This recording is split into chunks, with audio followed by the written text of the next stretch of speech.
Ladies and gentlemen, for our next session, we have the first Executive Director of TiEcon Mumbai, the Managing Director of Cornerstone Venture Partners, Mr. Rajiv Vaishnav.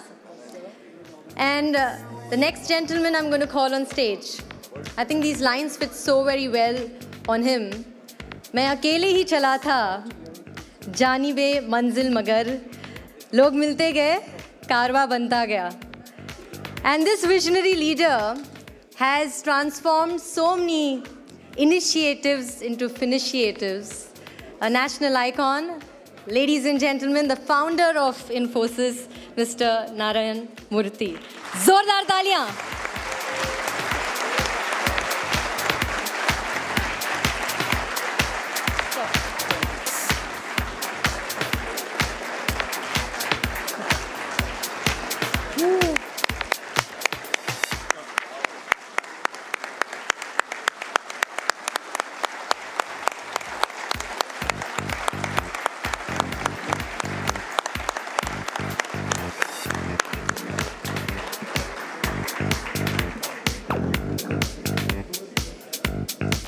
Thank you very much.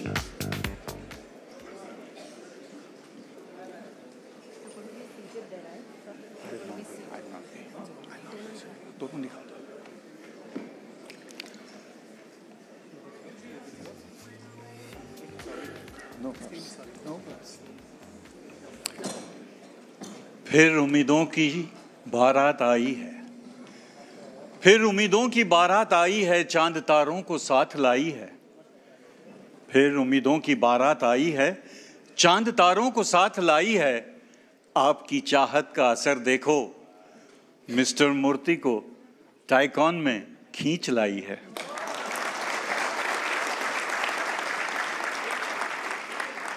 Very good evening, ladies and gentlemen.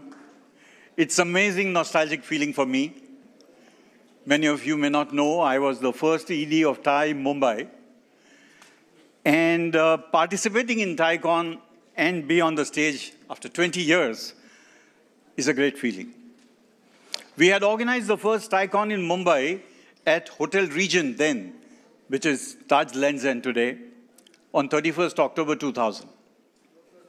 And I fondly recall a couplet that I had said then, depicting the spirit of entrepreneurship. And I remember Mr. Vilasarao Deshmukh, the then Chief Minister of Maharashtra, was there. Devang Mehta was there on the stage. Harish Bhai, Atul, and Vijay Mukhi. And Kanwal Rekhi, of course. And the couplet which depicts the spirit of entrepreneurship goes, Falak ko zid hai. Falak ko zid hai jahan bijli girane ki.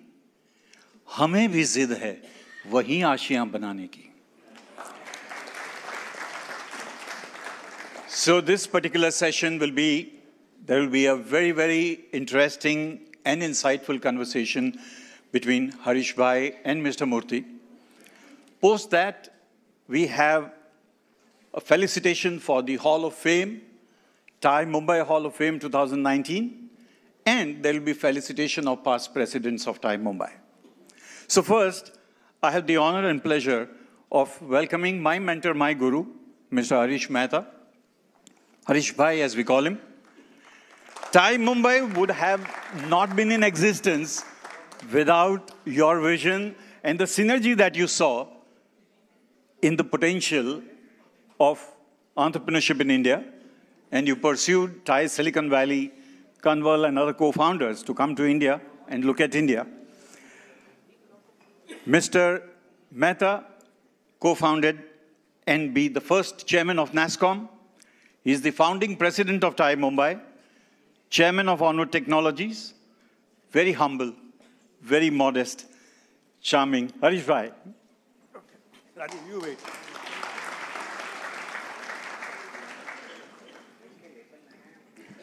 Friends, when I came to know that Rajiv is going to be the MC and he will start with the Shairi, so I said, let me also going to make an attempt to tell a Shairi to him. So just bear with me. Rajiv, where is Rajiv? वो बाग ही क्या जो जहाँ माली ना हो, वो दोस्ती क्या जहाँ गाली ना हो, वो महफिल क्या जहाँ ताली ना हो, और वो जहाँ इवेंट क्या वहाँ राजीव की शायरी ना हो.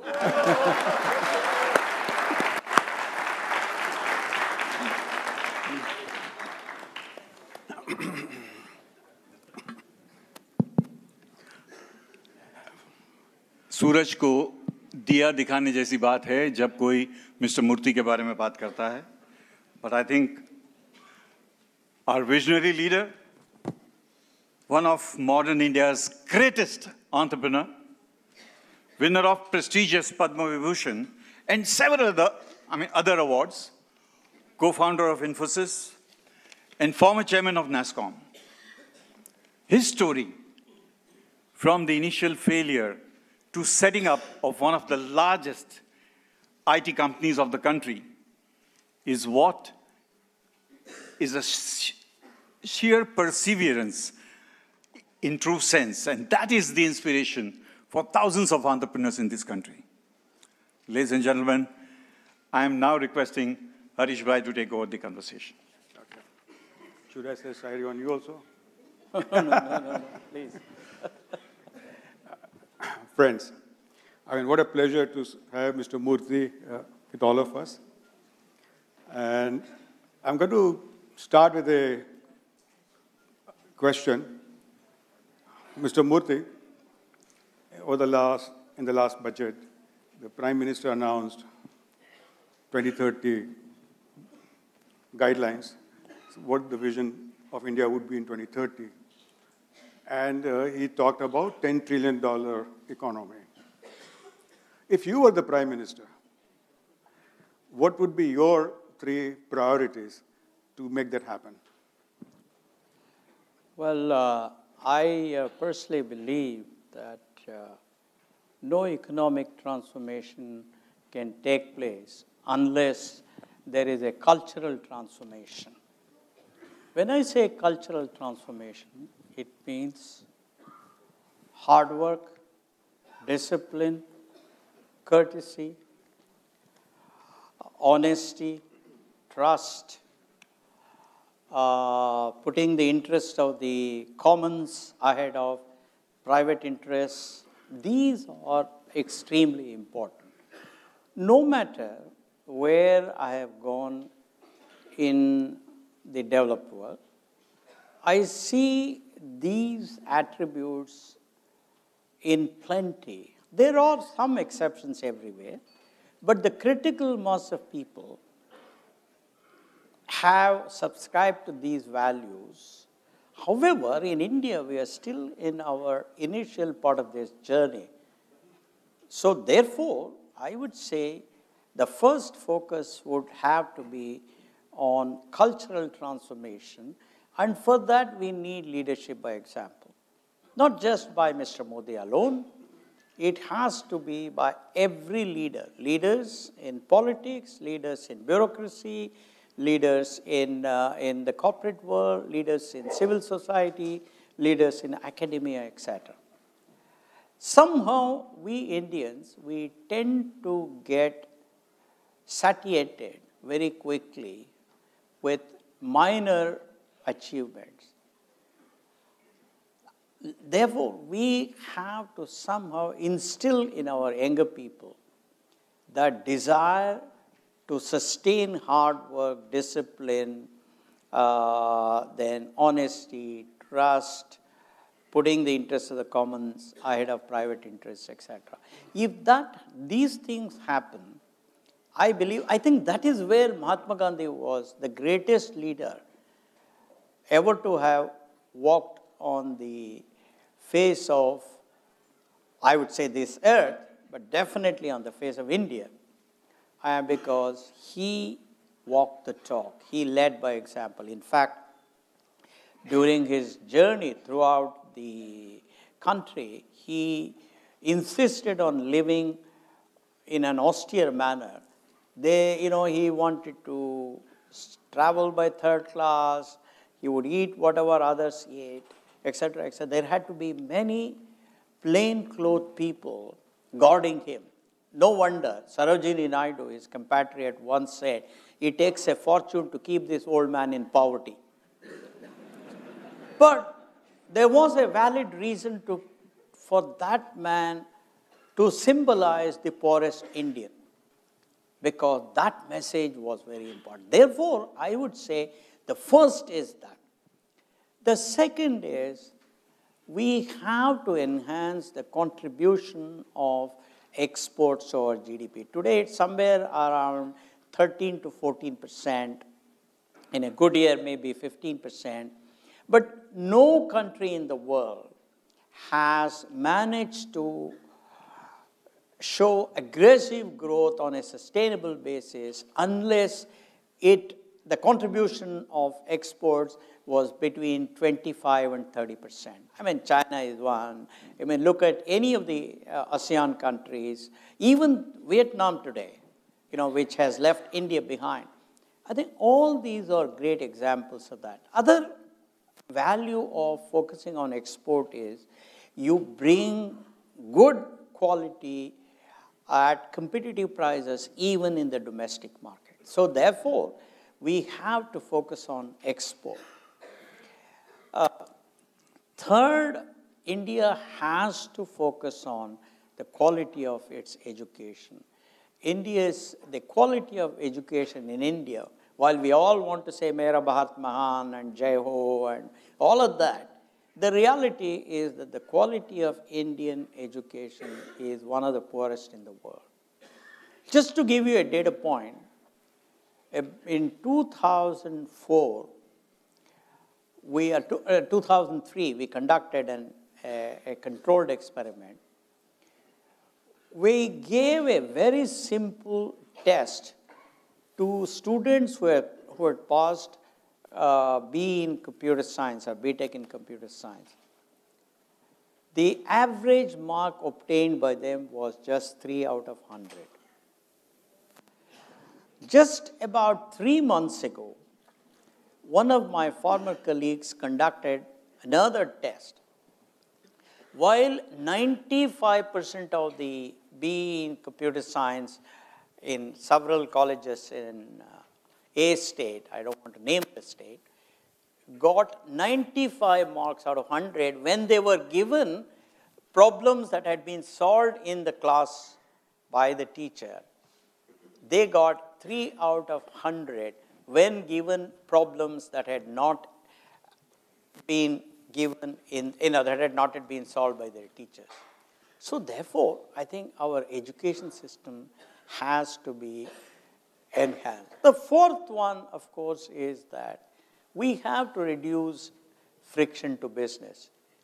Falguni and I were discussing, and even though the friction to business today is much less than what it was when Harish was the chairman of NASSCOM or the president of NASSCOM and I was the vice president. Even today, there is a lot of friction to businesses. I mean, angel tax is a classical example. Praveen has been fighting. But we have to, if this country really wants to create jobs, the only way is through entrepreneurs, and entrepreneurs must be revered. Let me give you a simple example, simple data. 2 years ago, I received an honorary doctorate from Krakow University. That's where Madame Curie studied. That's where Copernicus studied. And the mayor of a small town near Krakow came to know that I was going to be there. He brought 20 elders from his small town, almost a village kind of stuff. And he met me for an hour.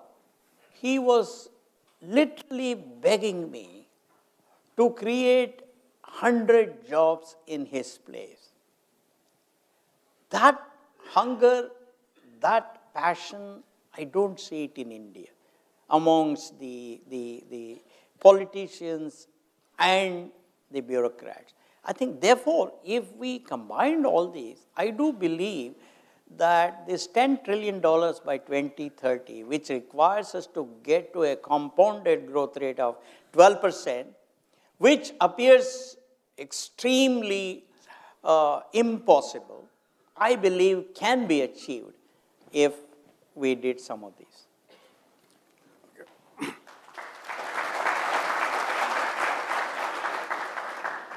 Mr. Murthy, you talked about NASSCOM. So when you were president, or what we call now chairman of NASSCOM, you had taken one of the, I would say, toughest decisions on behalf of industry to allow and recommend to the government and convince the government to allow 100% ownership for back office operations of multinationals. And those were the days, for many of you who may not know. Just, I think, 15, 20 years before Coca-Cola and IBM had left India because of Indian government policies. And here we were suggesting that to allow back office operations, and in those days, finance ministry, the bureaucrats would tell us that, are you the dalals of MNCs? And still, and as he used the word data point, he is data-driven, fact-driven, his decision-making style. And we debated internally, and he led the discussion. And he kept saying that whoever develops human capital of India is us, and who doesn't develop human capital, even if an Indian company, it is not us. So, but tell me, what was running through your mind? Because today, that particular decision laid the foundation of what we call collaborate and compete. When the MNCs came, and now today you will see in NASSCOM, TCS CEO, IBM CEO, Accenture CEO, Wipro, Infosys, all sit together, discuss the industry problem, keep India first, and solve. And that's one of the major reasons industry has grown from insignificant revenue in the early 90s to right now $170 billion industry. So what was going through your mind? How have you convinced everybody to take that hard decision? Well, I think Harish has been very kind. The reality is Harish was the president and I was the vice president when he and I had that discussion. So he's being very kind. Because the liberalization was introduced in 91, and one of the points of liberalization was allowing 100% ownership for foreign companies in technology area. So Harish has been very kind. I'm very grateful to you. Harish and I, we had long discussions on this issue. There were lots of people who were representing foreign companies, and they were members of NASSCOM, they were members of the Executive Council, they were very much against this. But I think Harish and I, we had a long discussion, and Ashank was there, and then Arvind Shah was there. I think there were lots of wonderful people who had a long-term vision, and that's how, in some sense, it happened. The reason is very, very clear. I think our argument was, look, if we can't compete with multinational companies in our own backyard, how can we go and compete in the US or in the UK or in Europe? So our belief was that this is a great opportunity for us to compete with great multinationals who can teach us so many lessons, and by learning all these wonderful things, hopefully we would beat them in their own game. That was the principle, and that will help us to compete in their backyard. And I must say that NASSCOM was perhaps the only company which took that decision so early. And the result is that NASSCOM is the only industry where in the top 5, I think almost all, perhaps four of the top 5 are Indian companies. I think that is something truly important. That's something which all of us have to keep in mind. I think that was the rationale. That is, if we can't compete in our own backyard with these wonderful multinationals and learn from them, how can we compete in their backyard? He has been kind to me, basically. No, it is a fact. So, but the results today are such that IT industry grew not only many fold, But the multinationals, or let's say 100% owned R&D centers in the back office operation, today employ about 1 million software engineers in the country. Yeah, of course. Phenomenal contribution by the MNCs to Indian economy. Almost 1.9% of the GDP is being contributed by them. So I want to thank Narayana Murthy for taking such a bold decision. You're very kind.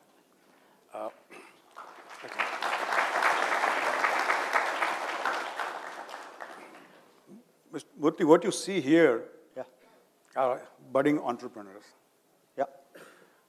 You were an entrepreneur 25 years back. Yeah. And you built a... I think I'm one even today, but...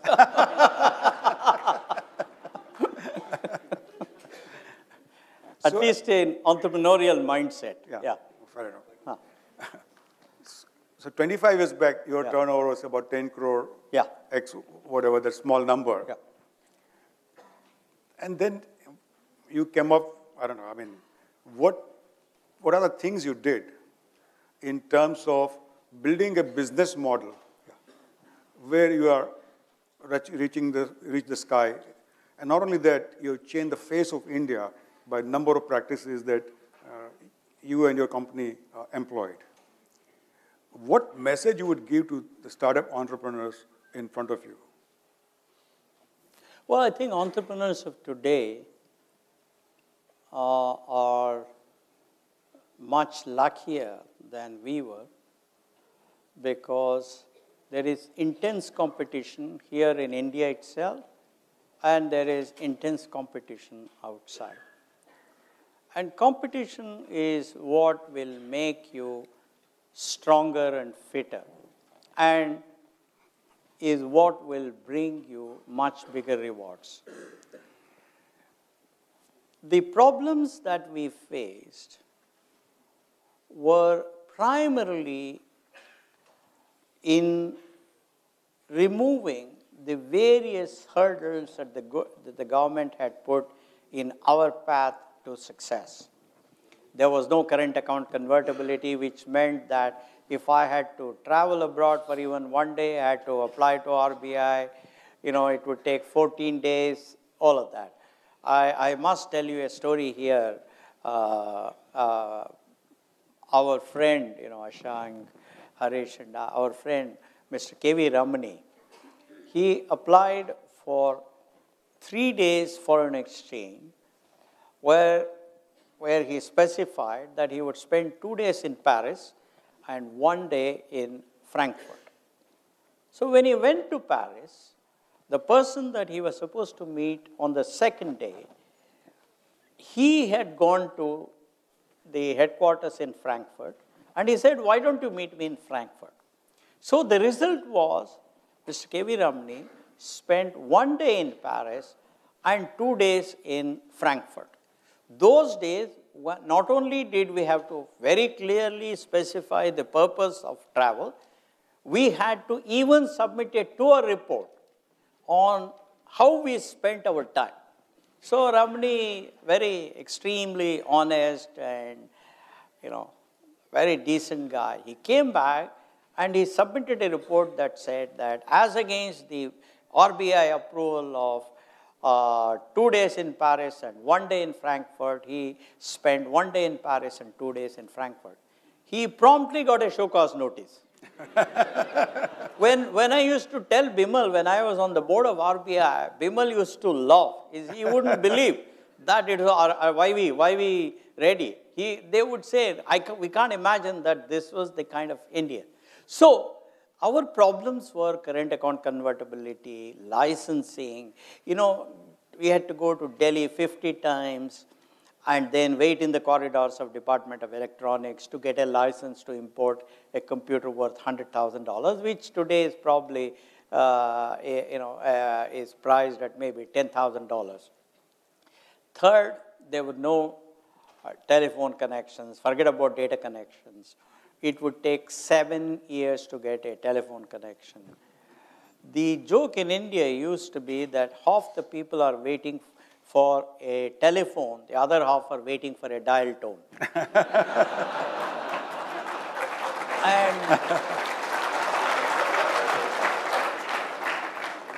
And I'm sure Praveen will remember Mr. C.J. Stephens, who was the Minister of Communications, berating people who are asking for a telephone, saying that you should understand this is a poor country, even Prime Minister's phone doesn't work. You should be happy, at least there's an instrument on the table. I'm not joking. So our problems were all of that nature. However, today, your problems are, how do I bring innovation and compete with the best people in the marketplace and win? That is a much tougher problem. The problem that every one of you is handling is a problem which I don't know if we could have handled. Frankly, I'm not very certain, because our mindset was not one of using innovation and, succeeding in the marketplace. We did develop over a period of 4 or 5 years, or 6, 7 years, but in the beginning, it was a difficult thing. The second problem you have, the second challenge you have, which we didn't have, is talent.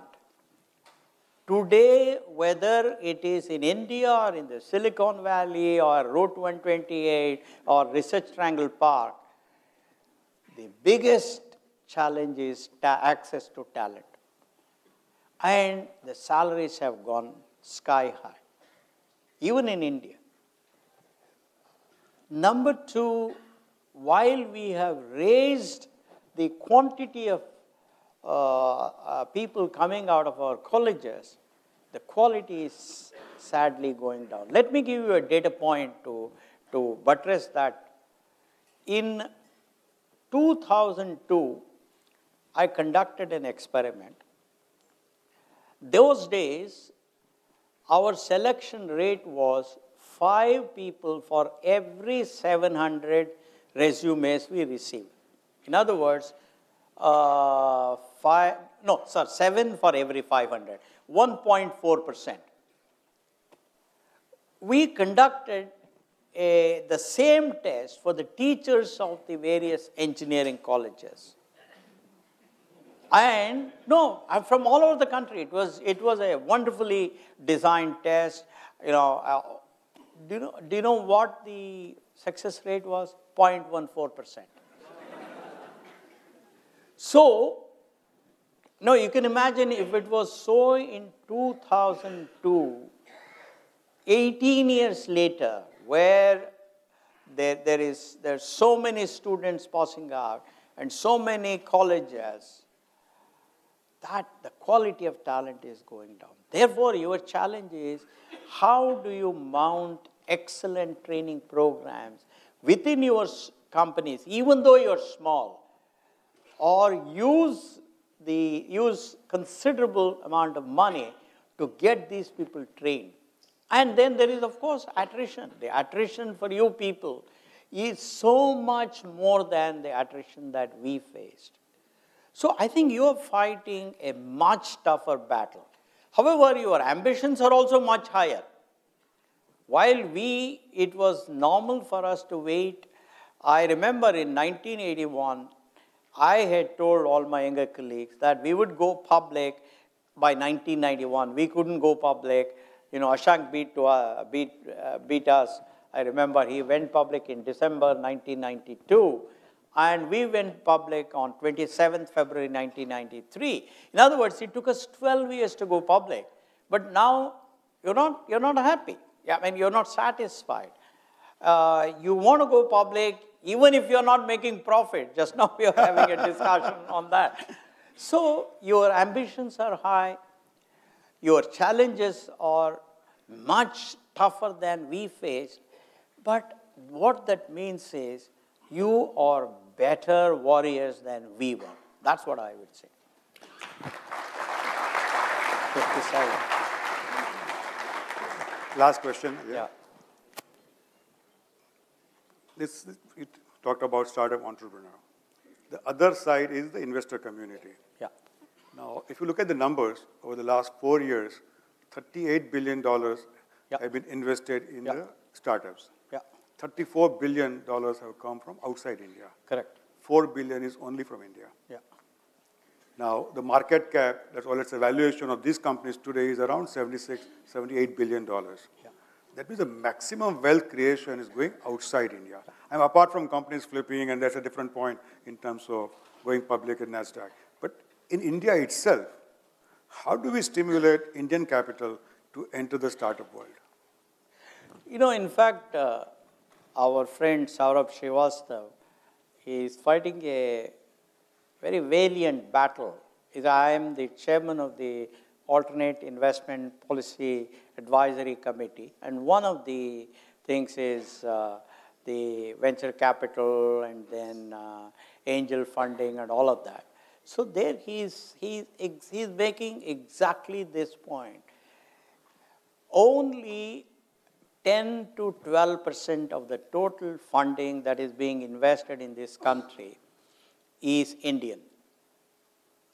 Now, there is a huge cost to it, and that is when you bring dollars and invest in India, Reserve Bank allows you to take dollars out. And as Harish pointed out, people who have invested $38 billion have already got a mark-to-market value of 76 billion. Or 34 has become 68. Now, we have to realize that this is somewhat unhealthy for the country. While we are all for competition, we want to welcome foreign money, all of that, somehow our policies have not encouraged Indian entrepreneurs to get more and more funding. In fact, you know, we have requested the government to allow pension funds to invest in these venture funds. We have requested them to make it more attractive for people to invest in venture capital funds. Many things have been proposed. We hope that as we move forward, government will make it more and more easier and easier for Indian investors to put money in these things. You know, as you know, today it is not a level playing field. It is in favor of foreigners investing in India. I think we need to get a level playing field between Indian investors and foreign investors. I am not against foreign investors getting advantageous stuff. Let me make it very clear. I am the first person to welcome that. But it cannot be at a disadvantage to Indians investing. I think once that issue is tackled, I do believe that there will be a lot higher percentage of funding coming from India. And that's the only way that money can remain in India. That money can add a lot of value. Because once you invest, once you make more and more money, you are hooked to that game, and then you will invest more and more and more. So that's what I would say. But Murthy, Yeah. I mean, I would like to just conclude by saying that I believe that Indian capital will be patient capital. What I mean by that is it will allow companies to develop the product to reach a world-class level and grow globally and not get sold in between. Today, the exits are very fast for these startup companies. So I'm hoping that today, if there's a $1 trillion product market outside, India only has 1% market share. Yeah. Indian capital coming in may hopefully increase that market share. So Yeah. thank you very much, friends, everybody. Sorry. Would you like to say a last word? No, Sorry. I don't know this thing about Indians are more patient about their capital. I am not very certain. I think we are as impatient as any foreign capital. I don't think, and we are as materialistic as anybody else in the world. All that Bhagavad Gita and all of that is theory, it's good. But when it comes to signing check, when it's a question of receiving returns back, I think we are as impatient. So that's what You can agree or disagree. Well, thank you very much. Thank you. Rajiv, over to you. Thank you, Mr. Murthy. Thank you, Mr. Mehta. I think what Mr. Murthy said reminded me of a couplet. Again, when he talked about once an entrepreneur, always an entrepreneur, and that's the spirit. Tujhme gar heere ki shifat hai. What we are talking about is, see, there are a lot of problems and how can we do a successful startup as compared to what Mr. Murthy talked about, the story 25 years ago. तुझमें गर हीरे की शिफत है तो अंधेरे में मिल तुझमें गर हीरे की शिफत है तो अंधेरे में मिल क्योंकि दिन के उजाले में तो कांच के टुकड़े भी चमक जाते हैं Sure the mics are available. There is a question there, there is a question there. There is a question here. Yes. Yeah, good evening everyone. I have a question for Mr. Murthy after 10 years. I met him in Vijaytiya when he came for our alumni meet. Sir, what I see a problem today, we don't have a problem in generating ideas. We don't have a problem in converting ideas by using the capitals by VCs or angels. The problem is the companies when mature, they don't know how to take it to the next stage. When we sell to the foreign investors, we give them a good chance to come in India and rule us.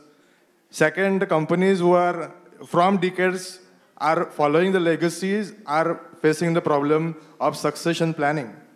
So in this scenario, what you see a future of India in terms of entrepreneurship journey?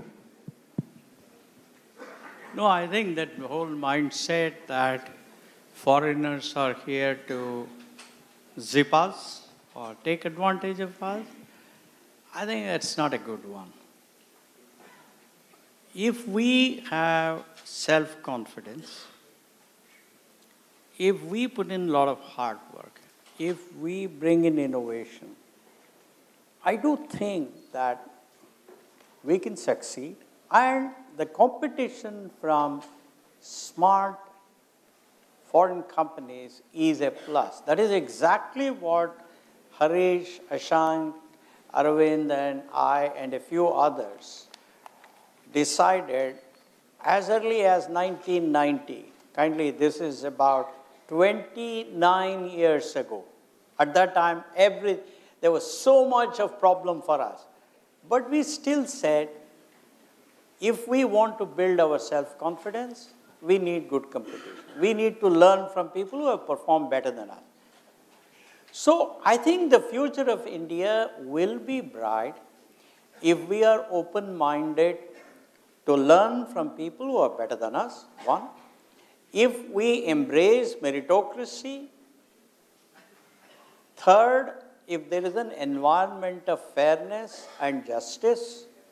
Fourth, if there is focus on speed in everything we do. Fifth, if we revere innovation, if we bring in a paradigm of hierarchy of ideas rather than hierarchy of age or hierarchy of corner office, and if we learn to execute whatever ideas we have with a global level of excellence. That is where I said right in my answer to the first question that Harish asked, that unless there is a cultural transformation in India, where our leaders in every area, not just the government, in private sector, everything, we embrace the new culture, I don't think we will be in a position to make India a developed country like my friend Abdul Kalam used to say. Abdul Kalam thought that we would become a developed country by 2020 or something like that. He's no more. He's an extraordinary individual. He became the president, all of that. But I used to have discussion with him. I used to tell him that, look, unless there's a cultural transformation, it won't happen. So therefore, I would say, please, in whatever you do, demonstrate that cultural transformation and inspire 10, 20, 30 people around you to do that. And if every one of us does it, then you will see an unbelievably new country.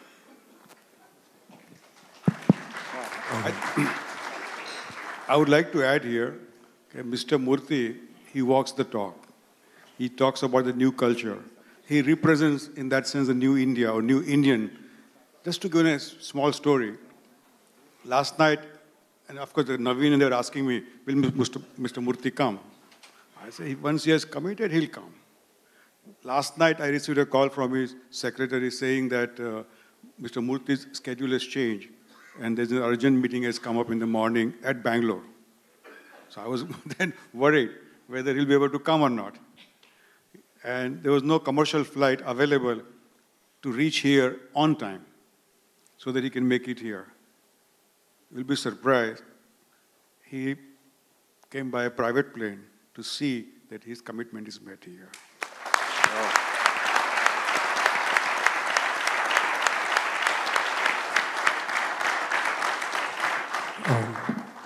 Good evening, sir. My question is for Mr. Murthy. Sir, here on the right. Sir, so we spoke a lot about the talent gap that we have in India. And I think if we think about the gap, it's more about building and cultivating a mindset. But predominantly, the entire education system is decided and governed by the government. So what can startups do in this scenario to help better the education system? No, I think, you know, one of the important things that you and I have to appreciate is that as President Kennedy once said, ask not what your country can do for you, ask instead what you can do for your country. And that is, in everything we do, if we also participate in some meaningful way. For example, if we help our children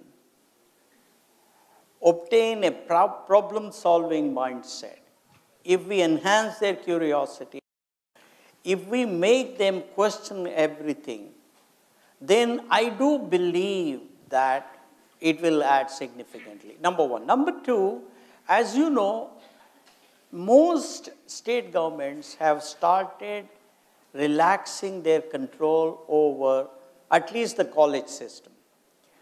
They have allowed autonomous colleges, they have allowed colleges to become universities where they can change the curriculum pretty quickly, they can introduce new courses and all of that.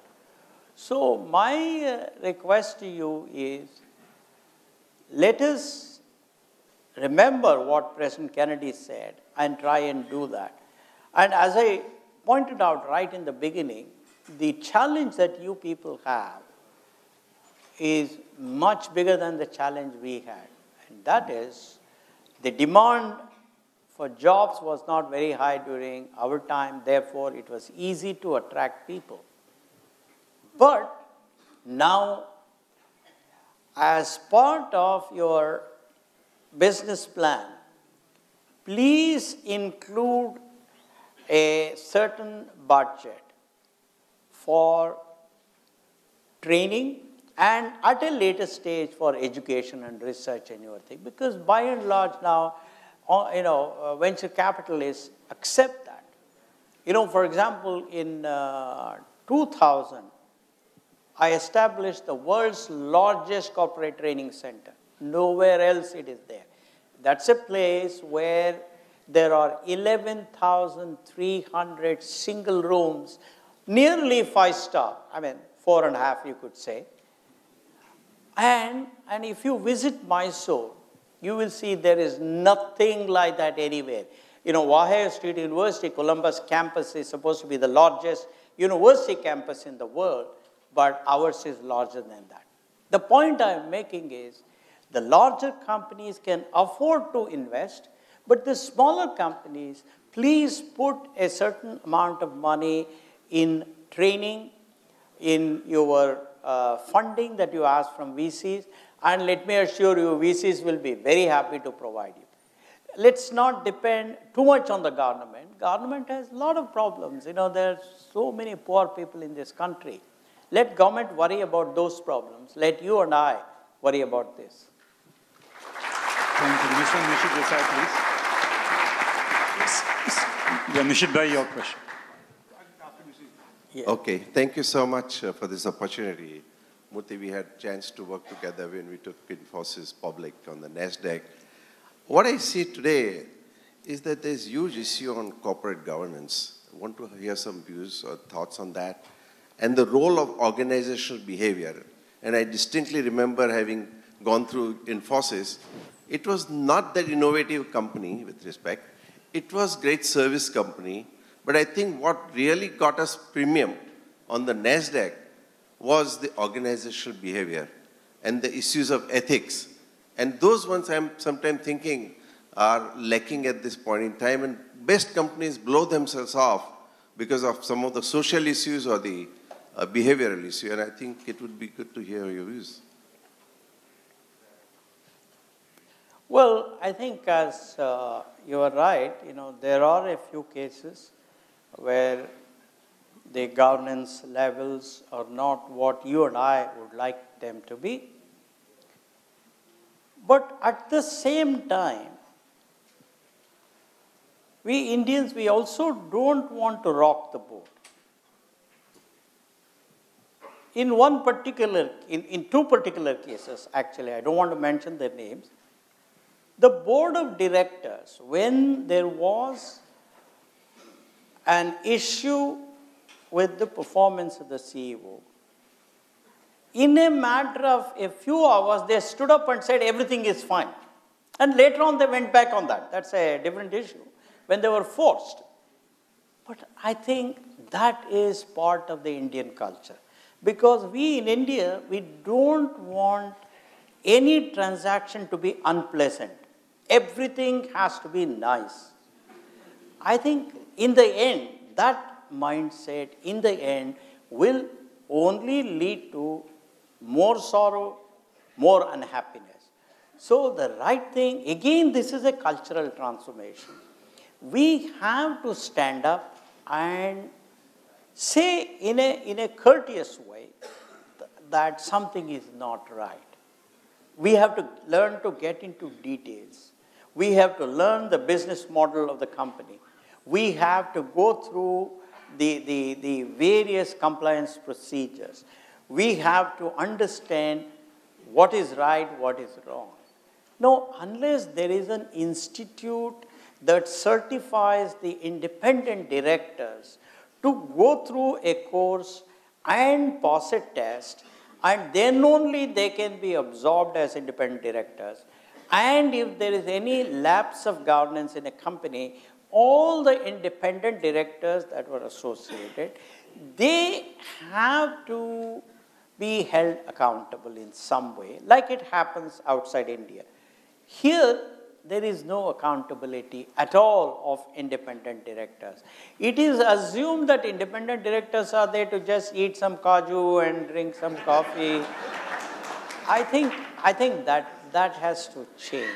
That only a person like you, Nishit, who is, in fact, who is contributing in a very important way to good governance, you have to write about it.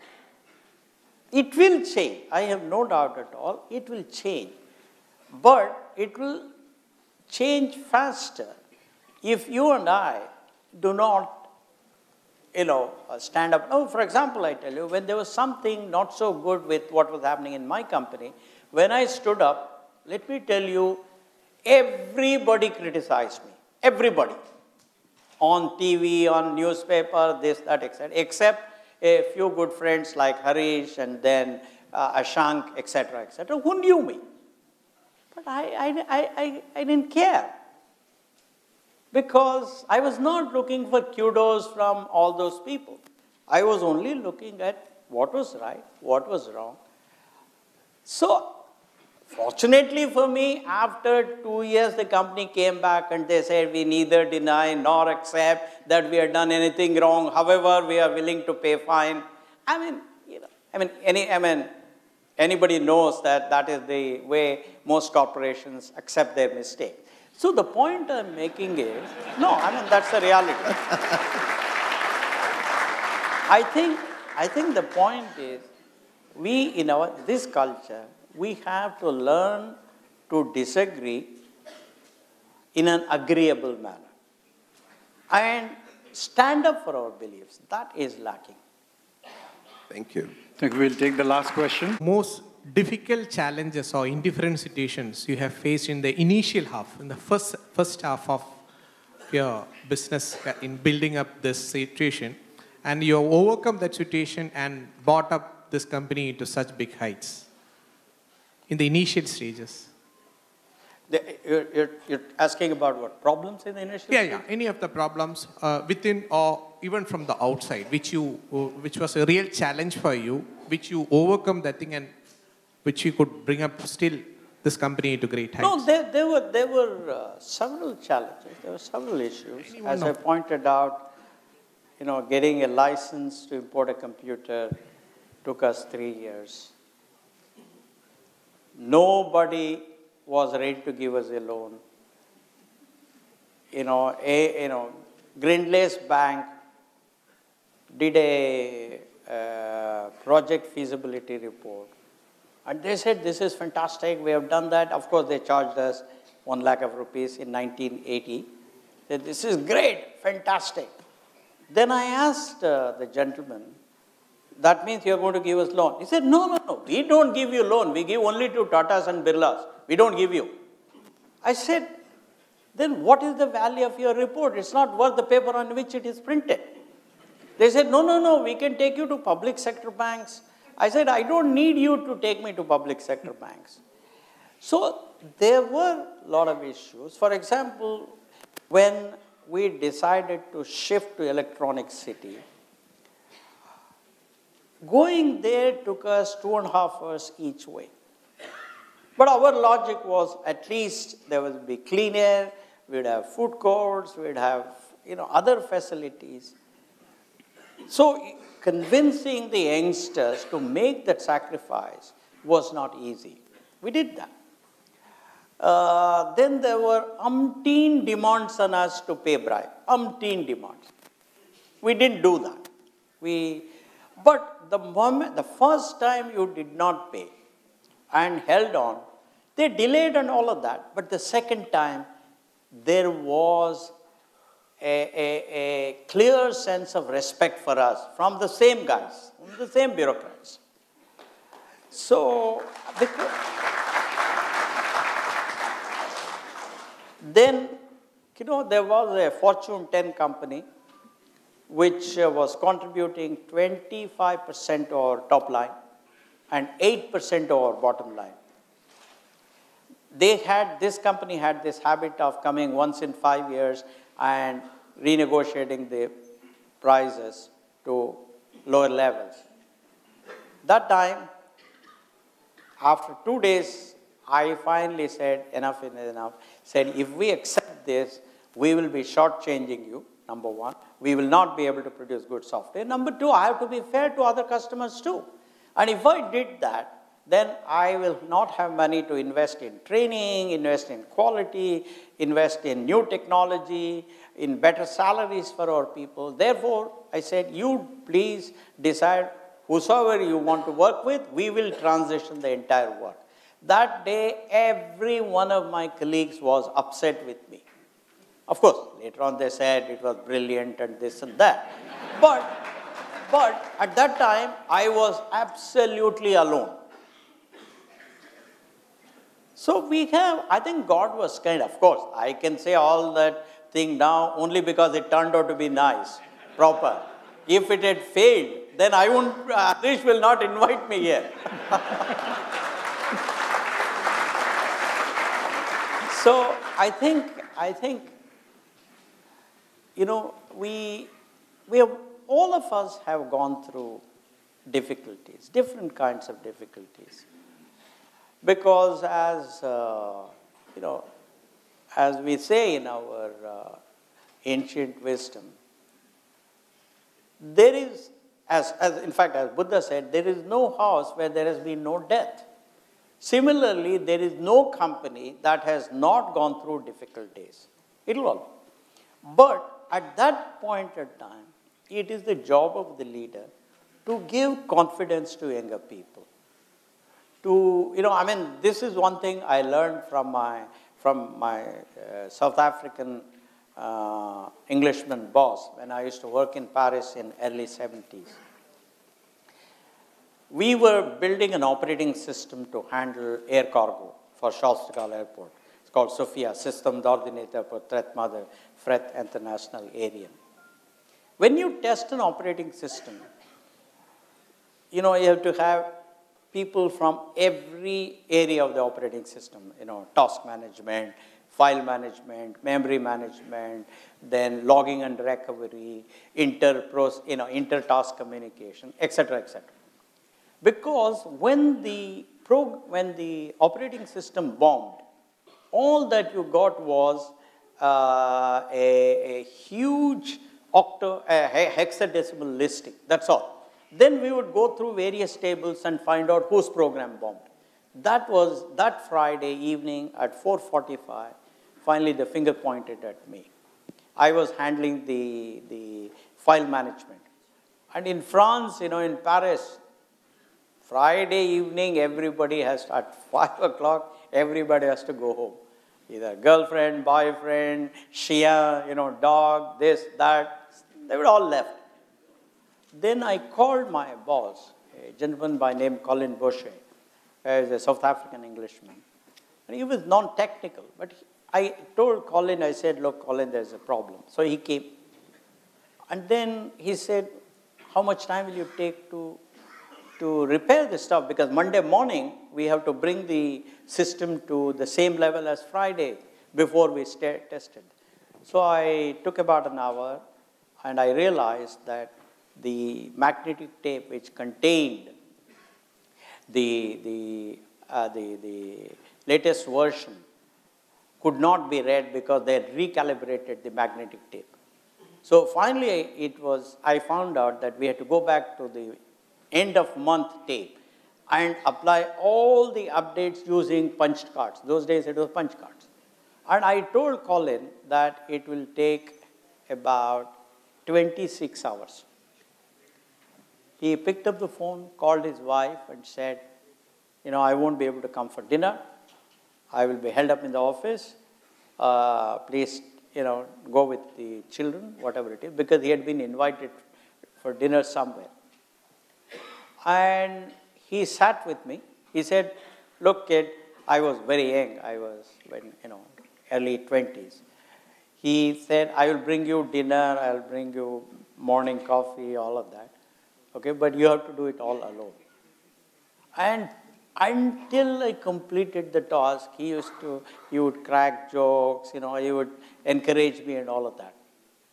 When, around 6 p.m. next day on Saturday, I brought it back to the old state. So he said, at that time, he said, kid, next time if you do this, I'll spank you.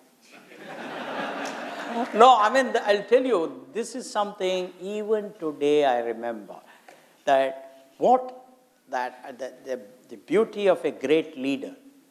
It was very easy for him to have blamed me, saying, you destroyed it, you did that, you did this, you didn't bother to take care and all of that. He did nothing. So, even today, whenever I am faced with any problem, I remember Colin. Frankly, in my mind, I salute him. And then, similarly, when we had taken the decision to not work with this Fortune 10 company, everybody was very upset. Then I realized I have to be very calm now. I have to encourage people, all of that. So I think we all go through this. Thank you. Thank you, Mr. Murthy. Thank you very much. Rajiv, just hold on. Naveen, just hold on. I think in conclusion, I'll tell you another story about him. About 5-6 weeks back, he was in Bombay at a police function where honest police officers were being rewarded. Now, at that function, the meeting started, and then many of the winners were so enthusiastic of receiving it, so they took far longer time than what was required. So by the time his turn came, so he started by saying, I was supposed to speak at 7:21, and my speech should have been over by 7:40. It's already 8:10, so I will not waste your time. I'll cut down my speech to 5 minutes instead of 20 minutes. After 5 minutes, he concluded his speech. The next day morning, I got a call from Mr. Shivanandan, the former Director General of Police. He said, you're a man from IT industry. I read so much about him, but he deserves far more than that. He said, in the audience, when all the past police commissioners and the Mr. Ratan Tata was there, Dr. Mashalkar was there, such a audience, and he had the courage to give a message on discipline. He leads by example. So I want to add to this.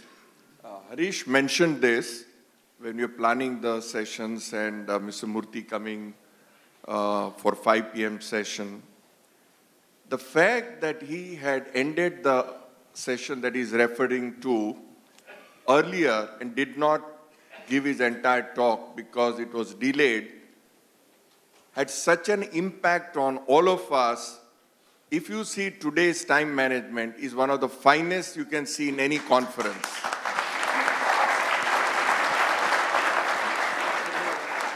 I want to give entire credit of that to Mr. Murthy. And the key point is, if Mr. Murthy had given a lecture there on time management and continued to do what he was supposed to do, I don't think it would have had even 10% of the impact. But he set an example by not doing what he was supposed to do because there was no respect for time. And that became a big example for all of us.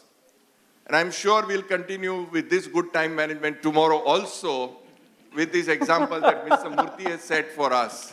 Thank you, Mr. Murthy. Thank you.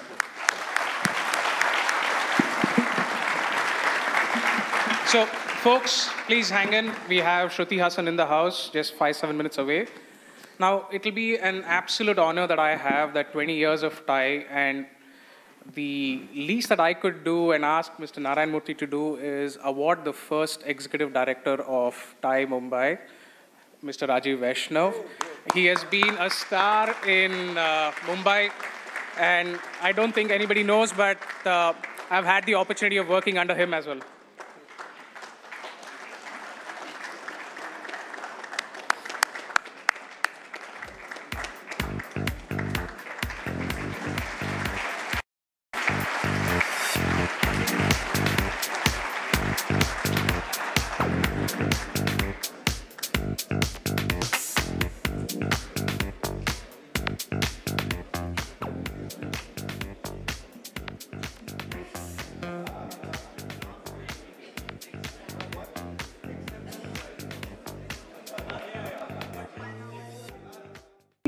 TiE Mumbai, to kindly come up on the stage, Mr. Atul Nishar, and hand over a small memento to Mr. Murthy. Well, you asked the big questions. Thank you. Wonderful. Hey, come. Thank you. I would request all three of you gentlemen to be on the stage. One startup. Wonderful. Fabulous. Atul bhai, I would request you to be on the stage because